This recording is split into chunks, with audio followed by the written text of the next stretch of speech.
to walk into work every day and feel supported in this role that I'm growing within, and feel bought into, I mean, it's huge, right? Our players need to feel bought into, I need to feel bought into, and I do feel that way. My name's Kasia, Omilian, and I'm the NFS scout for the Indianapolis Colts.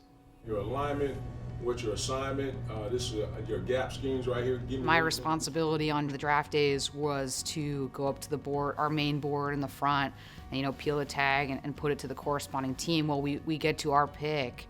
We pick Alec, and all of a sudden, Kaylin and Carly are walking towards me, and they're like, "Hey, can we get a photo?" And I'm like, "With me?" They just said, "We're really proud of you and the work that you're doing, and you're a female within our draft room. Can we get a photo with you?" And so I have that photo framed. Kasia was the first female NFS scout in the combine. Her job is to go out and identify who the players are. Really, at this time of year, she's going out and identifying the players for next year's draft, the 2024 draft. I'm really the first look in the spring, right? Going into school is doing the Rising Senior Days and then passing those verified measurements to all 21 teams that are part of NFS. Jeff Foster, the head of NFS, called me. This was a really proud moment. He said, "Chris, Kasia's the first one to have her work done." He goes, "And it's thorough and finished into perfection."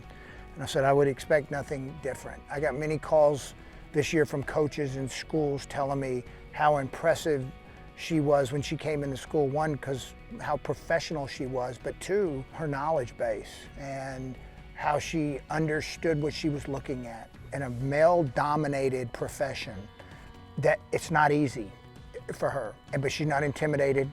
She's aggressive. She's a pit bull. I call her pit bull all the time. I mean, she is a pit bull, and I love that about her. And she is a really good asset for us. Having first female in NFS is quite an accomplishment. I've given her the nickname of the Trailblazer. We were in draft meetings last year, and we're on a break, and Todd all of a sudden just says to me, "Hey, Rip." And I'm like, "What'd you just say?" And he's like, "Rip." He goes, "I'm gonna start calling you Rip for Rip City." And he goes, "I'm gonna call you that because you're a Trailblazer."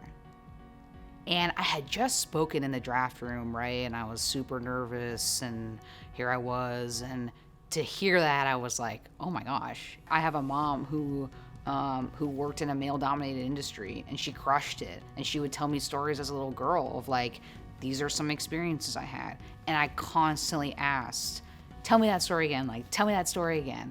And now here I am, and I don't think about it as much. I'm like, my mom did it. Like my mom was a baller. Like, here I go. The sky's the limit of what she can become, with the Colts and in the league. I think if she continues to push and work as hard as she's been working, I don't know where she's going to go, but she's going to go really high.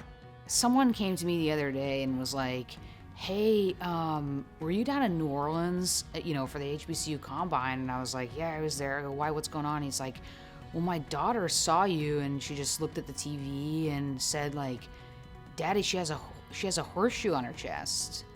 And he's like, "So thank you." And I'm like, wow. So again, to know that the work that I'm doing is fulfilling me, right? It's rooted in my passion, but to also know that even if a little five-year-old girl wants to be in football, or even if she wants to, be in aerospace engineering, she can do it. To set that similar dialogue through, my own story is huge. And that would be, the impact that I would hope to have on people.